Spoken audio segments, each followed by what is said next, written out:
الله أكبر الله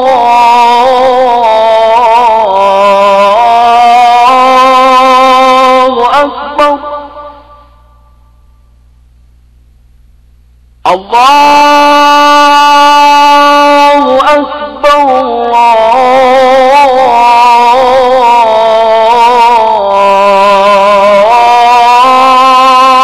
الله أكبر أشهد أن لا إله إلا الله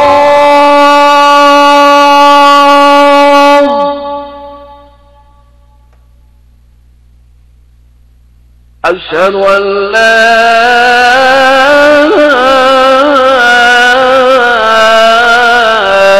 إله إلا الله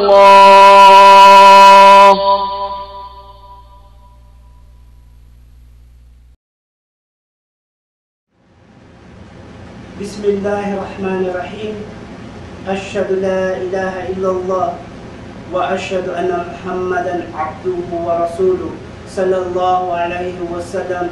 Assalamu alaikum warahmatullahi wabarakatuh. Sa ngalan ni Allah, ang napakanaawa, ang maawain. Ako ay sumasaksi na walang ibang Diyos na dapat sambahin, liban lamang kay Allah. At ako ay sumasaksi na si Muhammad, sumakanya nawa ang kapayapaan, ay alipin at sugo ni Allah. Ang dokumentaryong ito ay isang presentasyon at proyekto ng mga Pilipinong Muslim na nagpapalaganap ng Islam. Ang Balik Islam PCD, matutunghayan natin ang mga Pilipinong Muslim, ang kanilang mga kwento mula sa kanilang buhay noon hanggang sa kanilang pagyakap. Mula sa kadiliman ng buhay nila tungo sa maliwanag na buhay, maririnig natin sa kanilang mga bibig ang mga reaksyon o pagkakaalam nila sa Islam noon. At mismo sila ang nakasaksi na mali pala ang nalaman nila. Dahil may mga taong naninira sa katotohanan, ngunit ni kailanman di mangingibabaw ang kasinungalingan sa katotohanan. Kaya mismo ang mga taong ito ang nagpatotoo kung masama ba ang turo ng Islam. Kaya tunghayan po natin ang kanilang mga kwento.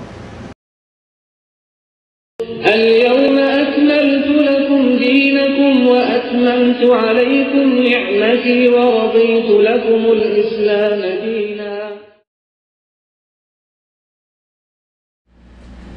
Assalamualaikum warahmatullahi wabarakatuh. Ako nga po pala si Amir Kalma, na dating pangalan ay Ray. Nagtatrabaho sa King Fahad Medical City under Safari Company. Ang trabaho ko ay medical gas technician.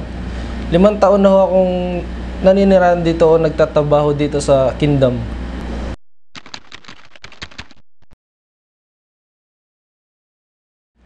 Noon, yung Ray, isang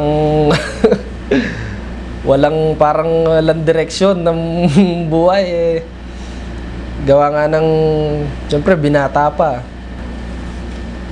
Noon nasa Pilipinas pa ako, brother, ang simpleng buhay lang doon sa probinsya namin, sa Pampanga. Dati akong nagta-tricycle. Tapos, yun, magulong buhay, gawa ng maraming barkada. Di yung maiwasan yung mga bisyo, lalo ng pag-iinom.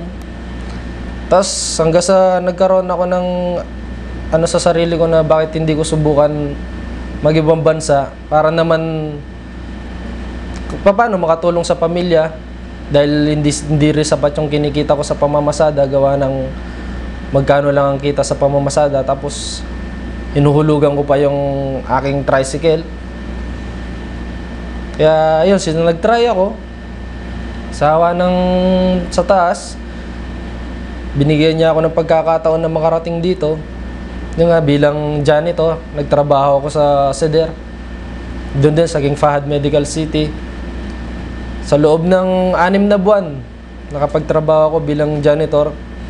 Pagkatapos nun, merong isang engineer na lumapit sa akin, sabi niya sa akin, kung may nalalaman daw ako kahit sa pagbubutingting ng mga makina. Sabi ko, meron sir. Kahit dahil dati din naman ako nagme-mekaniko.